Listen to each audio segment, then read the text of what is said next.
Je reviens en donnant un autre exemple, selon lesquels, quand nous fûmes en septième, nous avions pour professeur de français un abbé, monsieur l'abbé Willy Nzoko.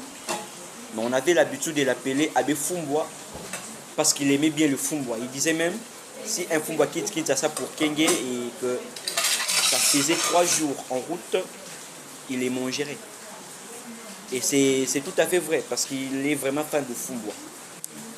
Alors, il nous a parmi les textes qu'il nous avait donnés, il y a l'un d'eux dont je ne cesse jamais d'oublier les titres. À chacun son tour.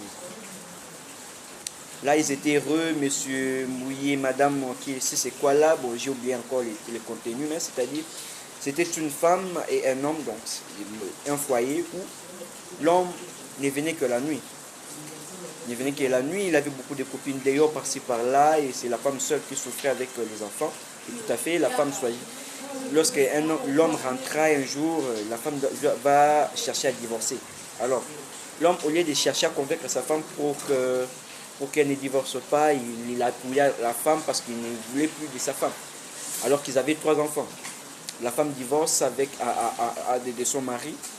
Le mari reste seul maintenant avec les enfants. Donc, les difficultés qu'avait subies la femme quand les maris n'étaient pas, ce sont elles maintenant qui font victime le mari. Donc les maris maintenant subissent de ces difficultés-là. Je reviens en donnant un autre exemple, selon lesquels,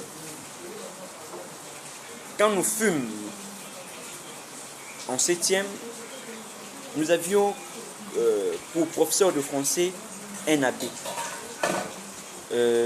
monsieur l'abbé Willy Nzoko. Mais on avait l'habitude de l'appeler abbé Fumbwa parce qu'il aimait bien le Fumbwa. Il disait même, si un Fumbwa quitte ça pour Kenge et que ça faisait 3 jours en route, il les mangerait. Et c'est tout à fait vrai parce qu'il est vraiment fan de Fumbwa.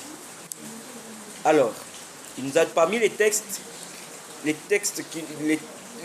qu'il nous avait donnés, il y a l'un d'eux dont je ne cesse jamais d'oublier les titres. À chacun son tour. Là, ils